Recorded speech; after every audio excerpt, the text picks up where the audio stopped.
Ini mau bertanya masalah ini Bu ya. Kalau saya pernah dengar kalau misalkan katanya orang berzina itu dosanya tidak diampuni selama 40 tahun. Dan zina yang seperti apa yang dimaksud? Terus apakah bisa diampuni Bu ya? Mau Allah gitu. Wassalamualaikum warahmatullahi wabarakatuh. Zina adalah dosa besar dan kehinaan. Zina adalah hina di diri dan hina di keluarga. Semua dosa begitu mudahnya dihapus kecuali zina. Ada orang kafir masuk Islam namanya mu'allaf. Anak dan cucunya pun masih bangga. Kalau kakekku mu'allaf. Tapi seorang cucu akan merasa terhinakan kalau pernah punya kakek pezina atau seorang nenek pezina. Maka zina adalah hina dan hina dan hina. Dan tidak ada yang berzina kecuali manusia terhina. Sehingga susah melakukan zina kecuali manusia hina. Tapi biarpun itu adalah kehinaan, Allah Maha Kasih. Jadi wanita mulia itu susah berzina. Suatu ketika ada wanita Hindun. Hindun itu yang pernah menyuruh Wahsi membunuh Sayyidina Hamzah. Kemudian begitu bencinya dengan Hamzah, diambil hatinya lalu digigit. Akilatul Akbat, Hindun. Setelah masuk Islam, diajak baiat oleh Rasulullah. Wahai wanita-wanita masuk Islam, berbaiatlah kau. Berbaiat, berjanjilah engkau. Berjanji untuk apa ya Rasulullah? Perempuan-perempuan. Berjanjilah kalian untuk tidak menyekutukan Allah. Ya Rasulullah, kami berjanji untuk tidak menyekutukan Allah. Apalagi, berjanjilah kalian wahai wanita untuk tidak mencuri. Kami berjanji untuk tidak mencuri. Berjanjilah kalian untuk tidak minum minuman keras. Kami berjanji untuk minum keras. Berjanjilah kalian wahai wanita untuk tidak berzina. Hindun tidak terima. Ya Rasulullah, atasnil hurratu. Ya Rasulullah, apakah kebayang orang merdeka sepertiku ini melakukan zina? Orang mulia sepertiku melakukan zina? Orang mulia susah melakukan zina. Enggak mudah melakukan zina. Hanya rendahan saja. Akan tapi pun demikian, bagi siapapun yang sudah kepleset dalam zina, bisa menjadi mulia dan tidak benar kalau orang berzina tidak diampuni dosanya 40 tahun itu adalah berita bohong. Kalau dia setelah berzina tobat langsung diampuni oleh Allah. Asalkan dia tobat, menyesal, menangis, tobat yang sesungguhnya. Semua kesan-kesan segala yang mengingatkan tentang perzinaannya orang berzina dihapus, Allah Maha tahu. Yang menjadi masalah adalah bohong tobatnya. Sudah tobat masih menyimpan hadiah orang yang menzinainya. Sudah tobat masih menyimpan foto orang yang menzinainya. Adalah pembohong itu. Tidak akan diampuni oleh Allah. Tobat, menyesal, benci dengan perbuatan itu. Menangis, menyesal. Bahkan tempat yang menjadikan dia berzina, tempat berzina dia akan benci dengan terus. Apakah itu hotel atau kamar? Ini ada orang katanya tobat tapi masih terkenang dengan keindahan di tempat itu. Bohong dia. Tapi kalau sudah bertobat, hari itu juga diampuni. Tidak nunggu 40 tahun. Itu berita bohong. Allah Maha Pengampun. Menyesal. Dan ingat, dosa zina adalah dosa yang harus ditutup. Maka bagi siapapun yang ingin bertobat dari zina, cukup mengadulah kepada Allah. Jangan ngadu kepada bangsa manusia. Semakin dia bisa menutup di depan manusia, Allah akan tutup.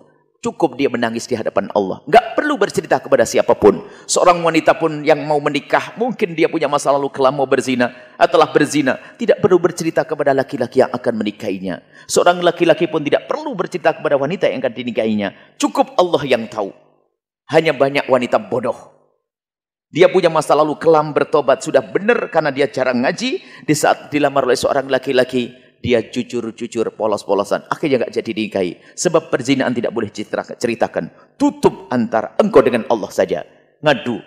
Sehingga ada orang ngadu kepada Nabi, ya Rasulullah, laqad zanaitu, halaktu laqad zanaitu, fatuhhiri ya Rasulullah, aku kepleset dalam zina. Sucikan, minta dicambuk, minta dirajam. Nabi tidak langsung menjawab. Nabi menutupi, la'allaka lamasta. Mungkin kamu hanya menyentuh saja. Tidak ya Rasulullah, aku melakukannya. La'allaka qabbalta. Mungkin kau hanya mencium saja. Tidak ya Rasulullah, aku melakukannya. La'allaka fakhata. Mungkin tidak sampai masuk ke situ. Tidak ya Rasulullah, aku melakukannya.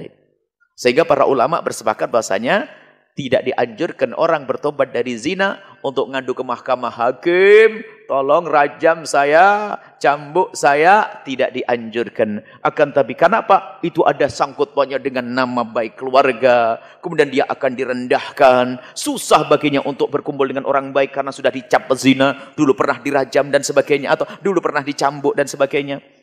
Kalau dirajam sampai mati. Akan tapi alangkah indahnya Islam yang bertobat cukup tutup. Dan dianjurkan untuk hijrah ke tempat yang tidak tahu kalau dia pernah berzina.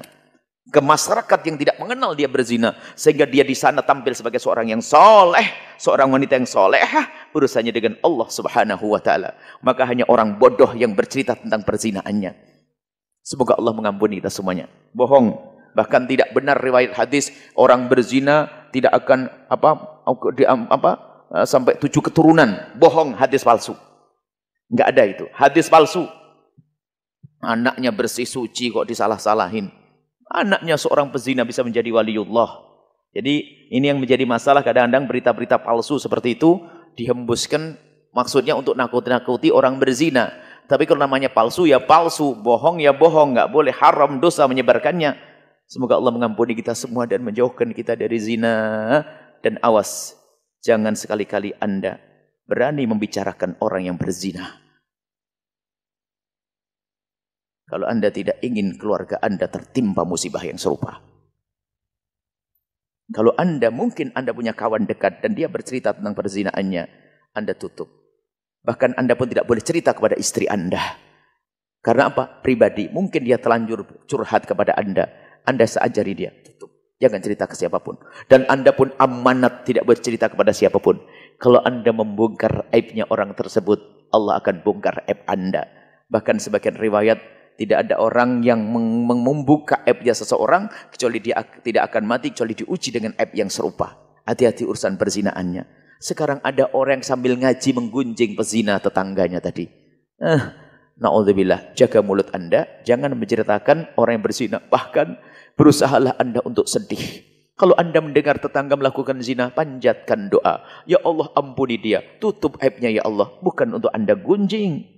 Kadang habis tahajudan sama suaminya, malam-malam lihat ada motor di gangnya, dibuka jendelanya, anak gadis tetangganya diantarin laki-laki, sang bapak ngomong, "Ma, si itu pulang diantar laki-laki." "Oh iya, sudah sama, ibunya dulu juga begitu."